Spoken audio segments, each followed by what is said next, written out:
Hi, friends. Welcome back to my show. My name is Ashley Ariana. Today, I am joined by Steph Sanchez, one of my favorites, and we are here on a Victory Monday, feeling really good. Steph, how are you doing? How do you feel about this win, about this Monday? You also had an eventful weekend, so I want to ask you about that. But let's start with the 49ers. How do you feel about the game yesterday? How you doing? Yeah, actually, because I was, at Disneyland or just LA in general this weekend. Yesterday I wasn't at Disneyland.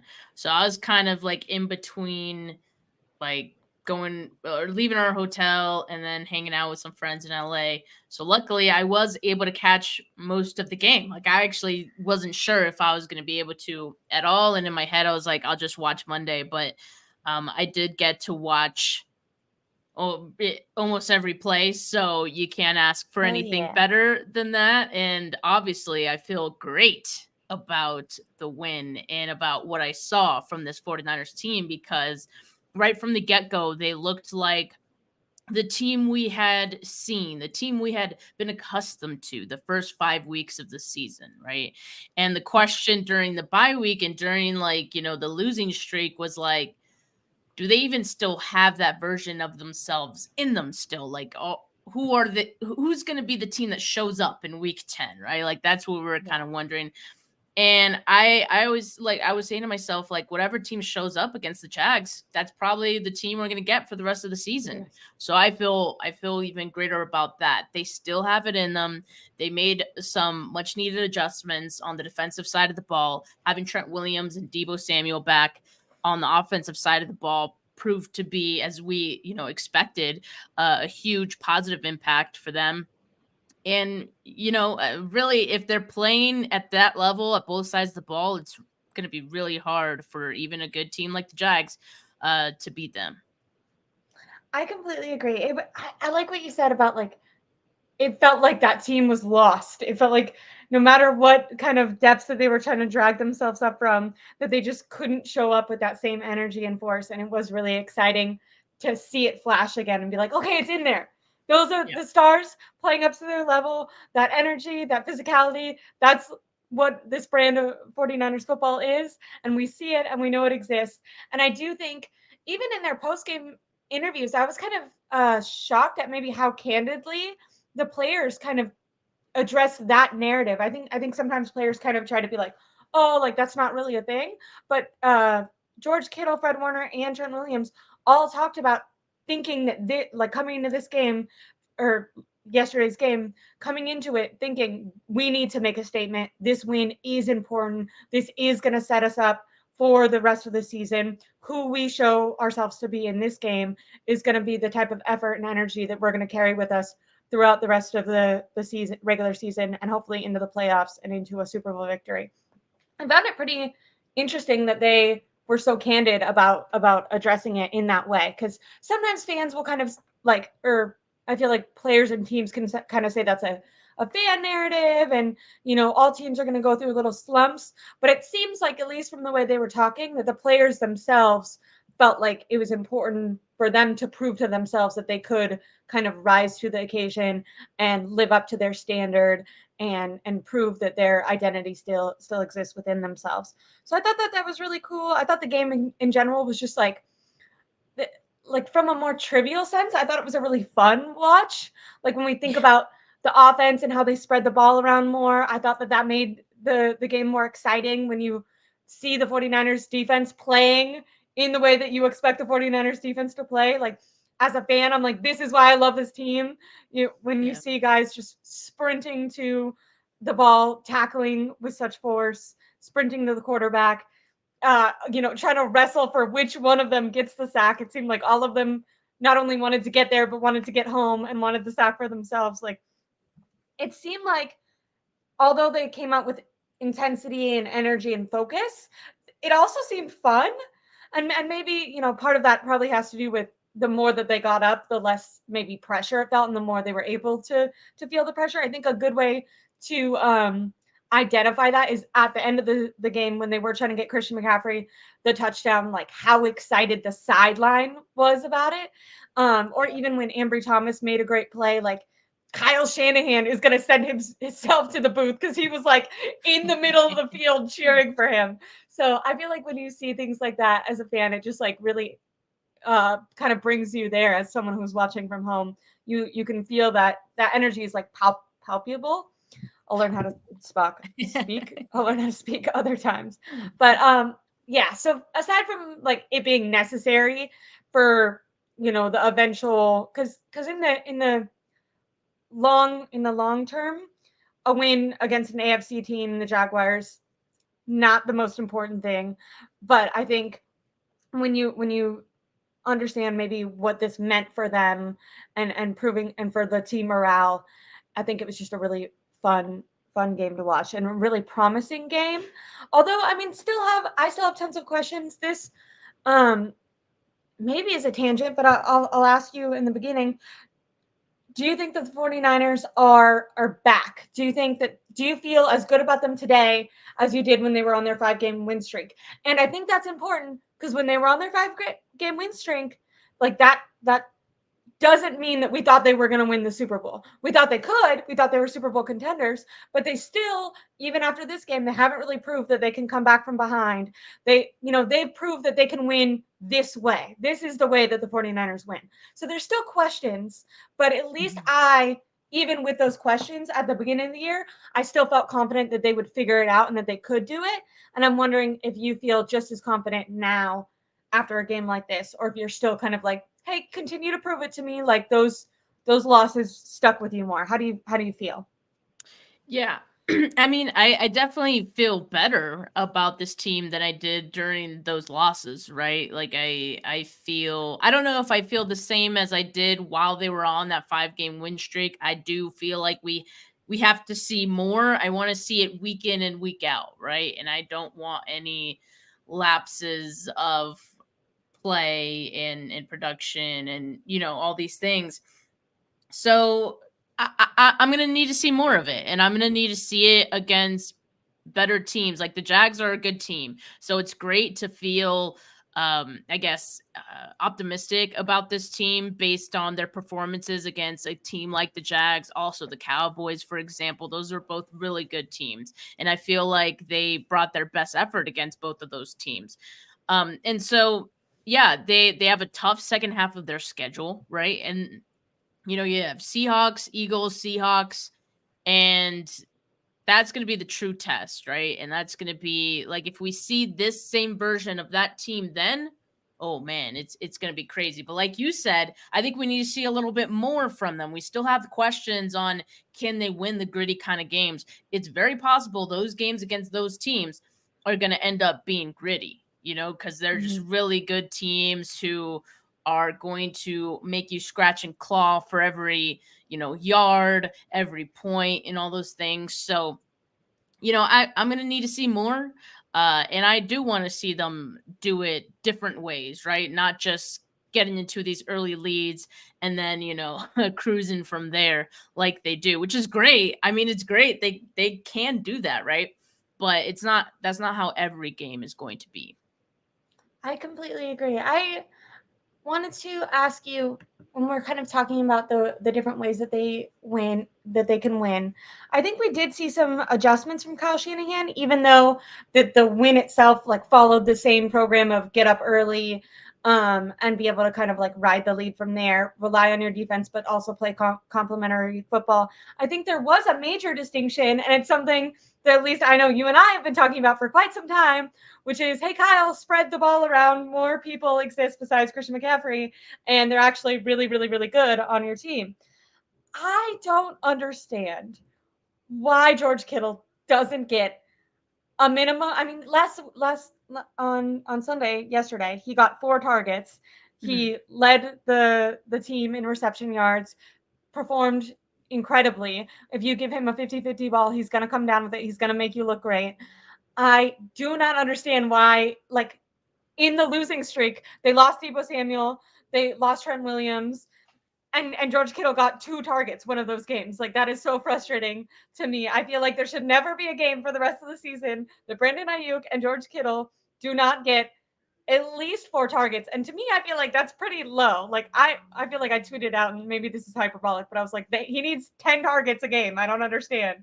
Um, but I felt like Kyle Shanahan relied on the passing game a bit more than his run game, and kind of call the balanced offense and really spread it around to his playmakers, which, like I said, one, just made it more exciting to watch, but two, was actually very effective. So did you notice that adjustment? How do you feel about it? And do you think it'll be something that Kyle Shanahan sticks with going forward?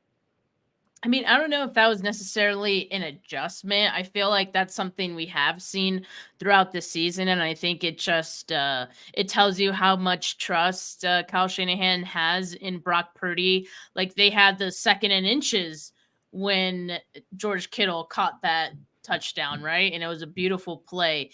But just the balls to go for that on a 2nd and inches when you have Christian McCaffrey and you could have probably just as easily gotten the first down with a run, but they went for that play, right? Like I think it tells you a number of different things, and I think it starts with the trust that Kyle has in Brock. So I think in Kyle's eyes, it's like, hey, I have someone who can run these plays for us and make these throws for us.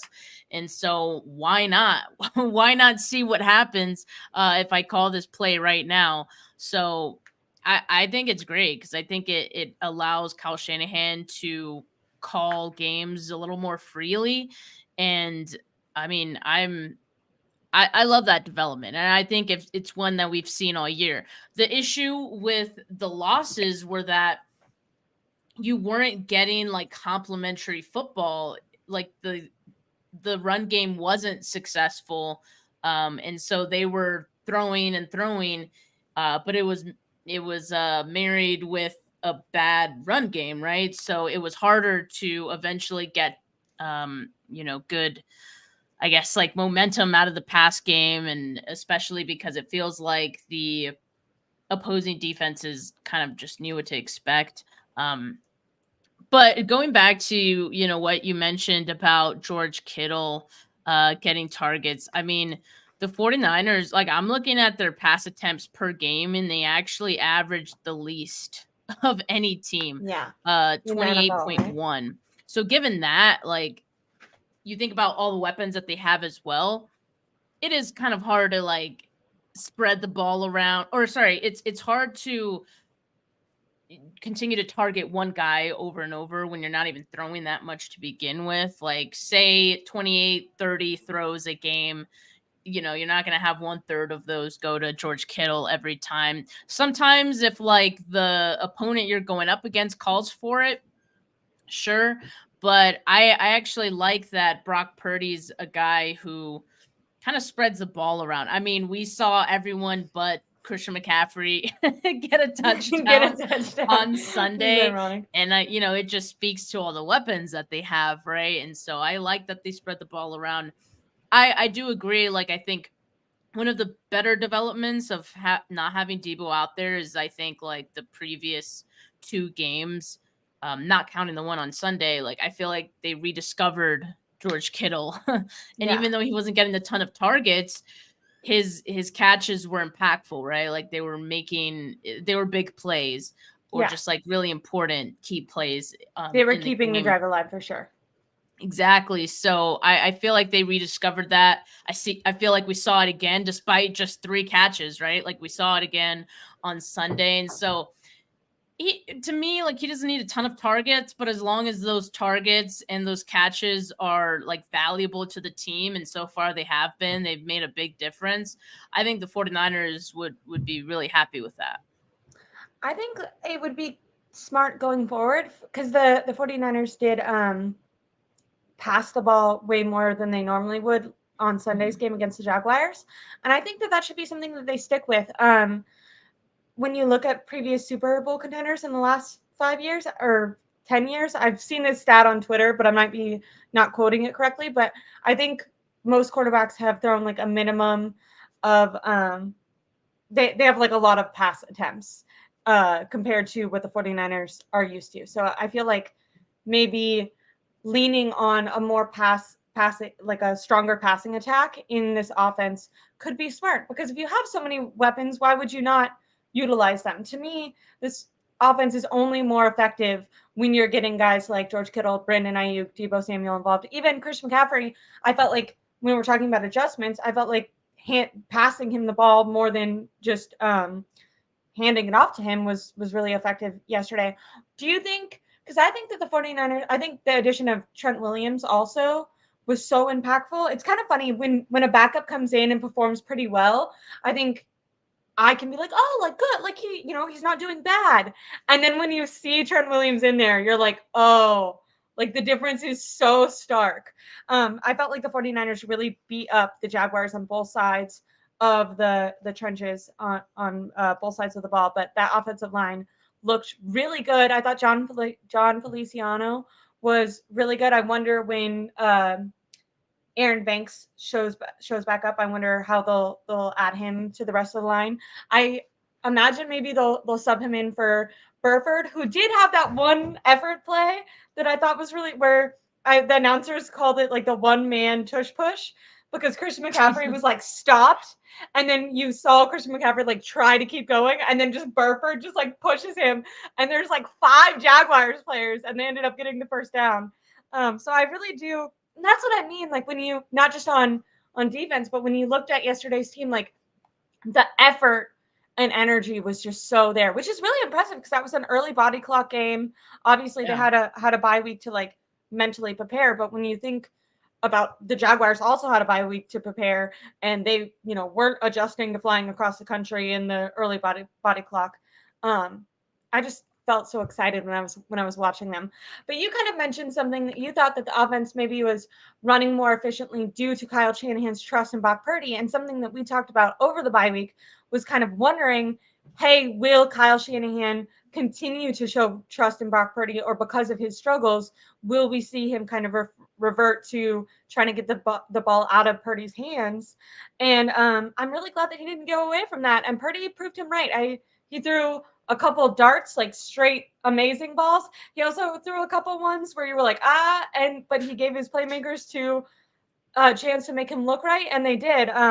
I thought Kyle Shannon's reaction to that first touchdown after the post game when he called it the worst decision of Brock Purdy's career was kind of hilarious. Definitely one of those plays where you're watching and you're like, no, no, no, no, no, yes, good job, good job. But how did you feel watching Brock Purdy? Did you notice any difference in his confidence, or did you think he came out maybe mentally prepared for the challenge ahead of him? Just how did you feel watching Brock Purdy in yesterday's game, and Brock Purdy and Kyle Shanahan in conjunction with each other? Yeah, I mean, I really never noticed any difference in Brock Purdy as far as his demeanor out on the field. Like I think even in the face of him having interceptions and the way those games ended, like I feel like he was still going out there and being the same confident guy that he is, right? And commanding the huddle and all that. So I think we saw that version of him again. I did think it was kind of funny, like him speaking to the team, owning up to, the interceptions and having to take care of the football. And then his first touchdown throw was that one, right? It's like, okay, that one could have been ugly, but, then again, no defender got their hands on it, right? Like I guess he threw it at the right spot. But yeah, that one was a little risky, and so I thought that was funny. But you know, I have no different feelings on Brock Purdy. Like I have felt like he's been the same guy all year. Really, I think what needed to improve, of course, was protecting the football. He definitely did that in this one. Of course, like when we used to, or when we saw those interceptions in these past during the lose streak, it happened in times when they were down and he felt like he needed to be the hero at the end, right? And so we haven't seen him back in that situation. So I still want to see Brock Purdy in that situation and see how he's going to handle it, if he will take care of the football in those moments, right? And take He more did have that calculated one. risks. What was that one? The intentional grounding penalty? That's the thing he Yeah, always see, does it's when like he's gonna get it's sacked. He it's just little like it's little things like that it's like, dude, like you're doing too much. Like you didn't have to do yeah.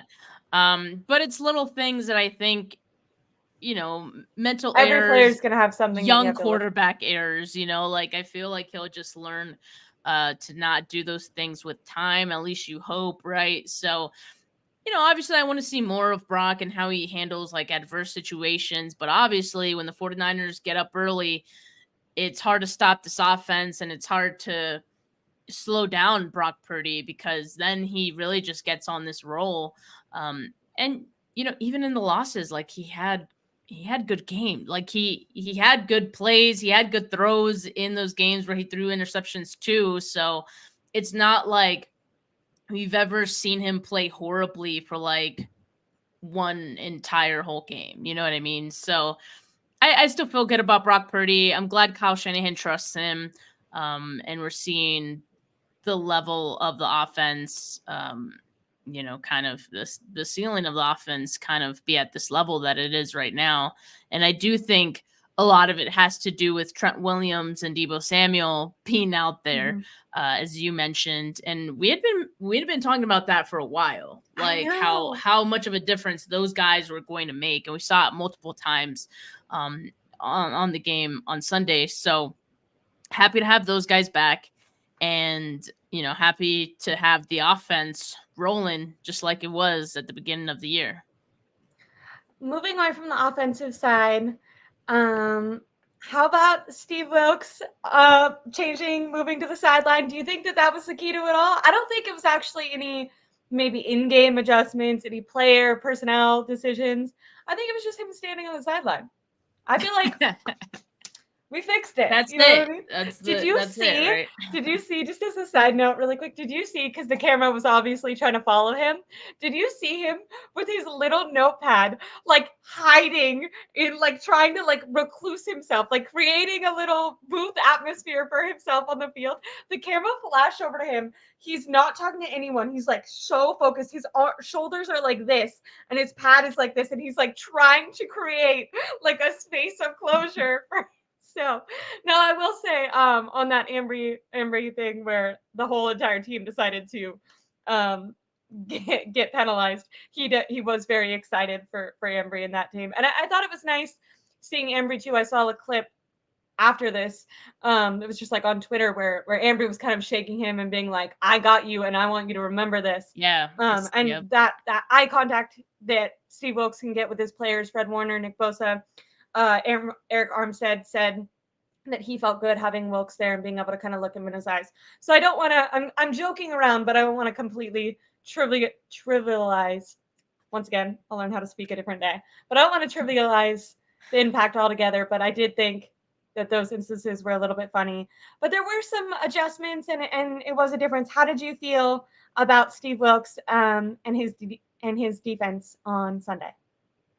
Yeah, I mean, they looked like the same defense that they did against the Dallas Cowboys, which was everything pretty much clicking, the defensive line, creating pressure, and not only creating pressure, but making an impact, right, on the quarterback, and actually influencing bad decision making or holding on to the Mm-hmm. football longer.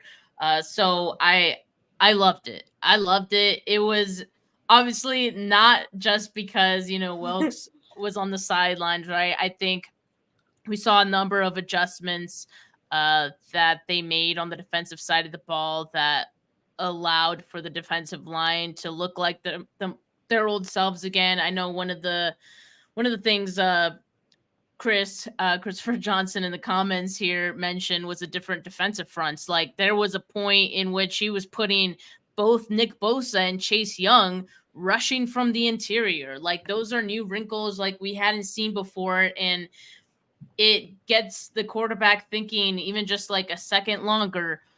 And that is the margin that we were seeing quarterbacks get the ball out, in that losing streak, right? Where quarterbacks were just getting the ball out, and you'll see Nick Bosa get so close, and it's like, oh, he was right there.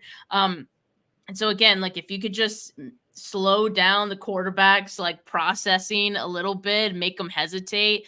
I think that's the key for this defense, and they were able to do that on Sunday. And of course, I think the addition of Chase Young helped out a lot as well. I think we saw the defensive line just look reinvigorated, like Nick Yeah. Bosa, Javon Hargrave, like Eric Armstead, He even came like out of they, the gate, Hargrave. I feel like they like someone Chris Kosarek sat him down and were like, "Hey, we are paying you." And I know that that's probably not how it actually happened, but yeah, whatever mental shift he needed to do, maybe it was just his own pride. I felt like, I mean, it was legitimately like 2 seconds in the game and trying to do everything he could to force a sack in the pressure. And I like what you yeah, said about the pressures that they made, because you and I had talked about this before, because I think a lot of people, when people were kind of criticizing the lack of sacks, people were like, okay, but they're leading the league in pressures, like they are getting this pressure. And my criticism of that wasn't that pressure isn't important, but to me that like the stat of pressure isn't as effective as like the eye test of pressure, because you can have pressure and Joe Burrow or Kirk Cousins still completes the pass for the first down, or you can have pressure and you're rattled and now you're throwing an erratic ball that doesn't get completed or gets intercepted. And that was the type of pressure that the 49ers were bringing. Not only were they getting home and getting the sacks, but on the plays that they weren't getting sacks, the pressure was affecting the quarterback and was affecting the Jags' offensive game plan. And I thought that that was like that sort of swarm mentality to the football that the 49ers talk about, and maybe that like all out mentality that I've spoken about when I talk about this team's identity. I felt like you saw that in the type of pressure that they were bringing, and in the type of energy they were bringing. I saw Baldy's breakdown on Twitter. He covered a play where Fred Warner actually like didn't like do the play that he was wanting to. He's a receiver goes this way, he goes that way, receiver jukes him. Fred Warner dives in front of the ball, gets his hands like pretty much on the ball, makes like a great diving yeah. catch, but the So receiver just makes the better play. He has his hands on it, turns around within like 0.2 seconds. I think it was Dre Greenlaw hits him, so it doesn't go for anything. And it's a great play by Fred Warner, but Fred Warner gets up and he's like angry that he didn't make that play. And I just thought that that was like those mental things are something that I think a lot of people can be like, oh, like mental things don't matter. But it's like when we saw the team 2 weeks ago, those were the things that, I was the most critical of. Like when we saw Travarius Ford kind of make a business decision he play to not go all out. It just felt exciting, and it felt like every player felt like it was their job to make the most important play, and like they wanted to be the one to get the sack. They wanted to be the one that made the tackle, and I just thought it was really impressive. Did you make anything of the Ambry Oliver change? Do you think that that will yeah, be something that carries on, or do you think that that was only effective because maybe the Jags weren't prepared for it? um, so two Two separate kind questions, of maybe. kind of kind of both in a way. Like Okay. I do want to say Ambry Thomas played a great game. Yeah. And that was pleasantly surprising to me because I've been in the past, as I'm sure a lot of us have, been a little critical of Ambry Thomas, right? And it's like, no, no, no, don't put him out there. But Really but small. at the same Go time, ahead. like I think we also know how much of an upgrade Lenore is at the nickel spot compared to Isaiah Oliver. So experimenting with it is not so bad, right? Obviously, that's not a change that I was expecting coming out of bye. I doubt the Jags were expecting that, as well, right? They were probably out there thinking, oh, we're just going to target I Oliver love that that was against Christian Kirk so many times. It's going to be great. But the 49ers. Really quickly, the 49ers have more like content creator media members than any team in the NFL. And you could have given oh, them dude. all.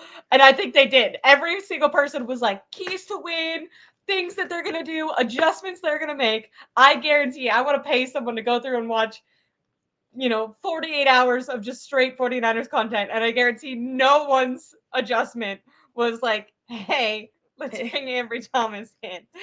Well, that Uh, was one of, yeah, I tweeted that during the game. I was like, Ambry Thomas being one of the post-buy adjustments, and a successful one at that, was not on my bingo card. But good for him, right? Okay, so Definitely. the second part of what you were saying, or your question, is we've seen this from Ambry Thomas before. We've He's seen him have a amazing. really good game before. And then Yeah. it's followed by a not so good game. And then it becomes a stretch of like not so good games. That is the Ambry Thomas experience. And so it was great that he looked great on Sunday, but I need to see it week in and week out, and the team needs to see it week in and week out. That's because if it was Isaiah Oliver out there, it would have kind of been more of the same thing. I think Trevor Lawrence would have found Christian Kirk, whoever was in the slot, whoever Isaiah Oliver was covering, he would have gotten the ball out much quicker. There'd be so many of these, but they were so close moments, and I think it would have been a completely different day for the defense. So if Ambry Thomas can keep up his level of play, how he looked on Sunday, then I'm going to feel a lot better about this defense. But if Ambry Thomas looks like the same version, because Ambry Thomas, he could kind of look like the same like he can look like Isaiah Oliver looks in the slot on the outside. Like sometimes when quarterbacks start to really target him, Yeah. he's like he'll And I give felt up like the everything. Jaguars didn't I felt like they didn't go after him as much as like if the 49ers would have been like facing the Rams, like a team that knows the 49ers and maybe knows Ambry Thomas. I felt like the Jaguars were a little bit they were really set on the screen game, which I understand they were trying to like negate that pass rush, but I do think maybe a more familiar team might have tried to target Thomas more. Yeah, so I want to see more. I want to see more out of Ambry Thomas. I want to see if he can keep it up. It's possible that he can. It's possible that he does. Right? Like right now we just don't know. I think it's too early to say and assume that Ambry Thomas is going to be one of the saviors of the defense just because he had this good game on Sunday. I think I know a little bit better than to just assume that, right? I'm not as naive. Fine. Be rational. Yeah, so let's just see how he looks, in these next few games. Again, a really tough stretch, coming up for this team, especially when you look at some of the wide receivers that they're going to be playing. You think about Tampa Bay, they're not like, one of the best teams, but they have really good Mike receivers. Evans. Mike Evans, Godwin, they have Trey Palmer now, rookie who looks pretty legit. So they have another test coming up, and then then is another one, then it's the Seahawks, and then it's the Eagles and the Seahawks again. So they're going to get tested. We're going to find out about Ambry Thomas, and if he can keep this up real soon. I love that. I think I completely agree. Now, one other guy that I feel like we should talk about because an important addition, and I think maybe John Lynch deserves some credit for bringing him in. But how did you feel about the addition of Chase Young? And do you think that maybe that was a key, not adjustment, but change that brought some energy and potentially some can bring some sustained success to because we're talking about maybe the Thomas move affected the Jaguars game, but we're not super confident in it long term. There might still be some question marks and some help that the secondary needs. But do you think that because I mean Bosa had his welcome to the 2023 season party yesterday and he looked I mean, they looked giddish together. It was, which I totally understand. When I bet this is how you were in Disneyland, just like skipping around with your friends, and you know what I mean. When I run into my best friend Lacey, that's me too. So I totally understand the excitement. But do you think that the two Bosa and um, Chase Young working in tandem together is going to be something that helps that defensive line moving forward? Because I really think that we're talking about maybe the corners playing a little bit more man coverage, not giving so many easy completions, Thomas performing well, Fred Warner and the defense in general having so much more effort and energy. But I think what it comes down to that was actually the most impactful and that maybe would have made an impact in the losses that we didn't see now and obviously makes such a big difference was Bosa getting sacks and getting home. That's a key difference that we saw in this game that we haven't consistently seen in previous games. And if they want to win the Super Bowl, your star players have to play like star players. And yesterday, Nick Bosa did. So do you think that that addition of Chase Young is something one just in general that you want to celebrate? And do you think that that'll continue to be an effective duo? Yeah, I mean, like I said, I think having Chase Young out there kind of reinvigorated the defensive line, especially Nick Bosa, right? Like I kind of felt like it was just I don't want to say like morale boost, but it just kind of felt like a good like energy boost, shot of adrenaline, whatever you like, cliche you want to use for this defensive line. And also for Chase Young.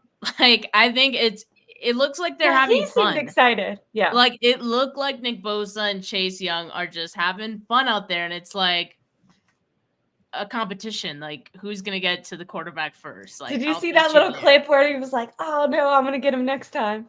I like Yeah, that. like, it's so That's the that mindset you that's want your just guys to have, right? exactly, it's just, a great like, whatever they need to feel motivated to get to the quarterback, hey, like that's cool. That's awesome. And I think we saw it out on the field Sunday, right? I think it's really cool that they have such a close friendship. Like you could tell, like they're such bros. Like what a bromance. Like the little like The little head. headbutts and The the little little headbutts, the little helmet kisses, whatever you want to call it.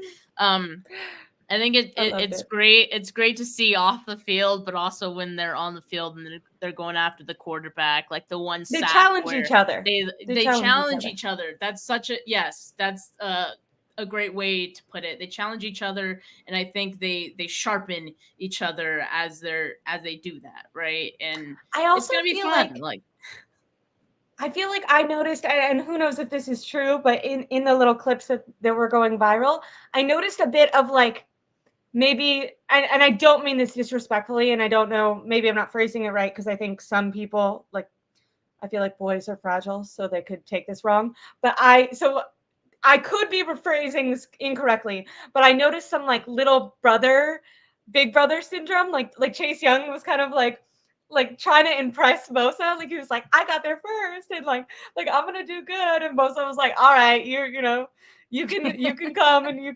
you're making me better too, I guess. Like I noticed that when we're talking about that friendship and bromance, I also noticed a bit of like that. There seemed to be a really comforting and special familiarity between the two of them, and hopefully that carries on. I wonder if Chase Young's continue like this is obviously way too soon, but if he's very successful for the rest of the year, I wonder if the 49ers will try to keep him long term. yeah, I don't know. I've seen a couple people like throw that idea out there, right? I'm not gonna rule it out. Like I just don't think we know. I think Yeah. when they made the trade for him, the intention was that he would be a rental, you know.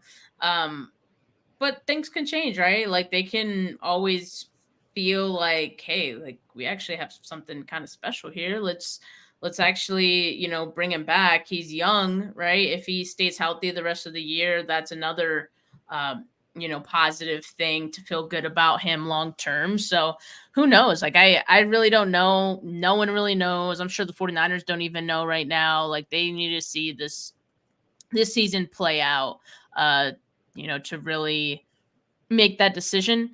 But I'm sure there is a world, there is a type of season that Chase Young could have and a type of impact he can have on this team for them to, really consider it. At the same time, Emmanuel Sanders, very similar situation, uh, but kind of the opposite because Emmanuel Sanders was like the big brother in that situation Yeah, for with Debo, some of the right? young guys.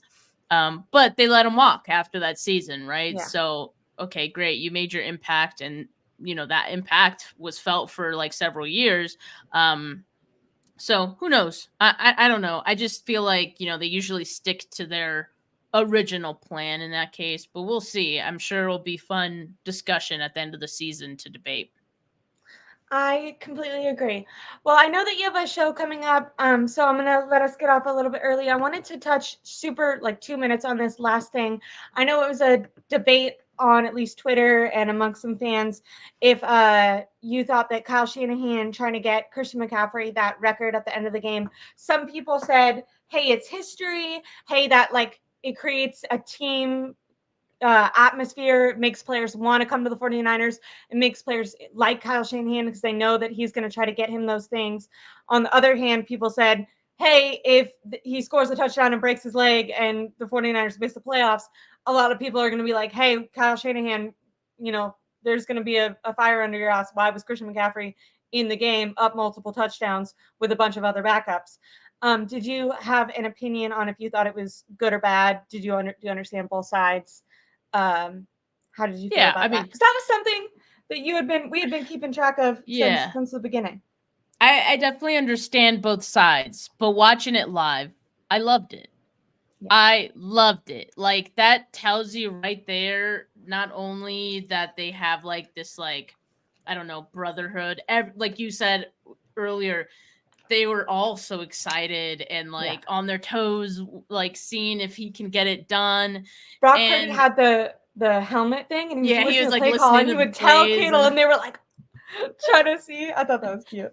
so the reason that I don't have an issue with it is because for once, like we're always thinking about the now and the season, right? We're thinking about, that certain game and if he got hurt, that would mess up your chances for the rest of the season. And that is true. Like there's that risk, right? Yeah. But you also got to think about the player. Like Christian McCaffrey wanted that.